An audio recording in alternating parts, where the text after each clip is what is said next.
എവിടെയെങ്കിലും നിശബ്ദനായി നിൽക്കുന്നെങ്കിൽ ദൈവത്തിന്റെ പ്രവർത്തികൾ വെളിപ്പെടേണ്ട സമയത്ത് അത് വെളിപ്പെടാതെ ദൈവമേ നീ എന്തുകൊണ്ടാണ് ഇപ്പോൾ പ്രവർത്തിക്കാതെ നിശബ്ദനായിരിക്കുന്നത് എന്നൊരു ചോദ്യം നിന്റെ മുമ്പിലുണ്ടെങ്കിൽ ചരിത്രത്തെ AD എന്നും BC എന്നും തിരിക്കാനുള്ള സാധനം വരുന്നുണ്ട്. കാലഘട്ടത്തെ AD എന്നും BC എന്നും തിരിക്കാനുള്ള സാധനം വരുന്നുണ്ട്. ഇന്ന് ഈ രാത്രിയിൽ ഞാൻ ദൈവത്തിന്റെ നിശബ്ദതയെ ഭയപ്പെടുന്നു. സ്വർഗ്ഗം പ്ലാനിങ്ങിലാണ്, ദൂതന്മാർ പ്ലാനിങ്ങിലാണ്, ഹെവൻ ബിസിയാണ്. നിനക്ക് വേണ്ടി ഹെവൻ ബിസിയാണ്.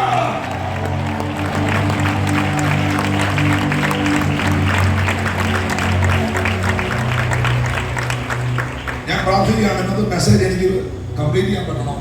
എന്റെ മെസ്സേജ് ഇതല്ല, ഞാൻ ഈ പറയുന്നതല്ല. ഈ ഹബക്കൂക്കിന്റെ പ്രവചന പുസ്തകത്തിലെ നിങ്ങളെടുത്ത് വായിച്ചു പോകണം വീട്ടിൽ. 1-ാം അധ്യായത്തിൽ ഹബക്കൂക്ക് പറയുന്നുണ്ട് 1-2 വാക്യങ്ങളിൽ, ദൈവമേ നീ നിശബ്ദനായിരിക്കുന്നതെന്ന്, ദൈവമേ നീ മിണ്ടാതിരിക്കുന്നതെന്ന്. ഹബക്കൂക്ക് 1, 2, 3, 4 വാക്യങ്ങളിൽ ദൈവം പറയുന്നു, ഞാൻ എത്രത്തോളം അയ്യം വിളിക്കും, നീ കേൾക്കാതിരിക്കും. സാഹസ നിമിത്തം എത്രത്തോളം നിന്നോട് ഞാൻ നിലവിളിക്കുന്നു, പക്ഷേ നീ രക്ഷിക്കാതിരിക്കുന്നു.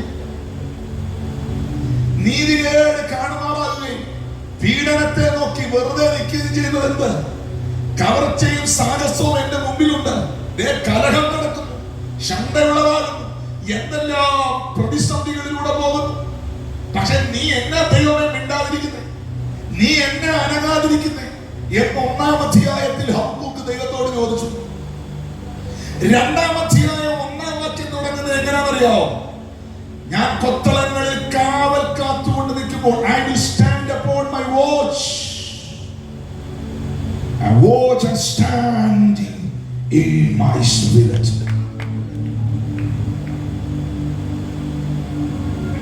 ഞാൻ കൊത്തളങ്ങളിൽ കാവൽ കാത്തുകൊണ്ടിരുന്നപ്പോൾ നിങ്ങൾ ഉദ്ദേശിക്കുന്ന ചായ കുടിച്ചുകൊണ്ടിരിക്കുകയല്ല. ഞാൻ കൊത്തളങ്ങളിൽ I stand upon my watch and set me upon the tower. അവൻ എന്നോട് എന്ത് അരുളി ചെയ്യുമെന്നറിയാൻ ഞാൻ ഇങ്ങനെ വാച്ച് ചെയ്ത് നിൽക്കുകയാണ്.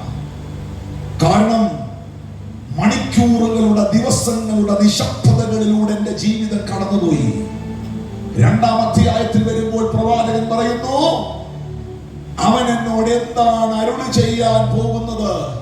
ഞാൻ കുറെ ചോദ്യങ്ങൾ അങ്ങോട്ട് ചോദിച്ചല്ലോ, എന്തേലും മറുപടി വരുമെന്ന് എനിക്കൊന്നറിയണം എന്നുള്ള നിലയിൽ I stand. I am not leave it, I am stand. ഞാൻ ചർച്ച വിട്ടു പോവുകയല്ല, ഞാൻ ആരാധന വിട്ടു പോവുകയല്ല, ഞാൻ പിണങ്ങി പോവുകയല്ല.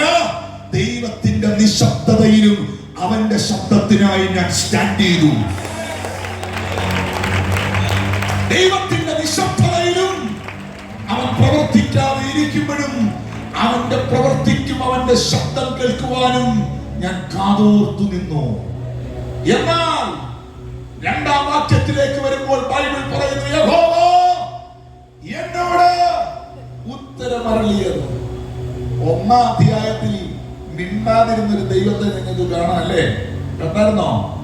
2-ാം അധ്യായത്തിൽ പ്രതിസന്ധിയുടെ നടുവിൽ, പ്രതികൂലത്തിന്റെ നടുവിൽ, വെല്ലുവിളിയുടെ നടുവിൽ, ദൈവിക നിശബ്ദതയുടെ നടുവിൽ ദൈവമേ എന്താ നീ പ്രവർത്തിക്കാത്തത്? ദുഷ്ടന്റെ പ്രവർത്തി കണ്ടിട്ട് നീ എന്താ ന്യായം വിധിക്കാത്തത്?